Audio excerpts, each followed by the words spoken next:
Oakley, come here. Come here.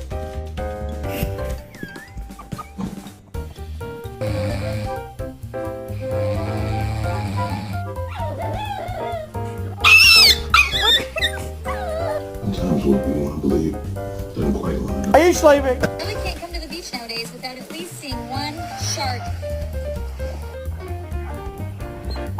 No. That's why we don't go there.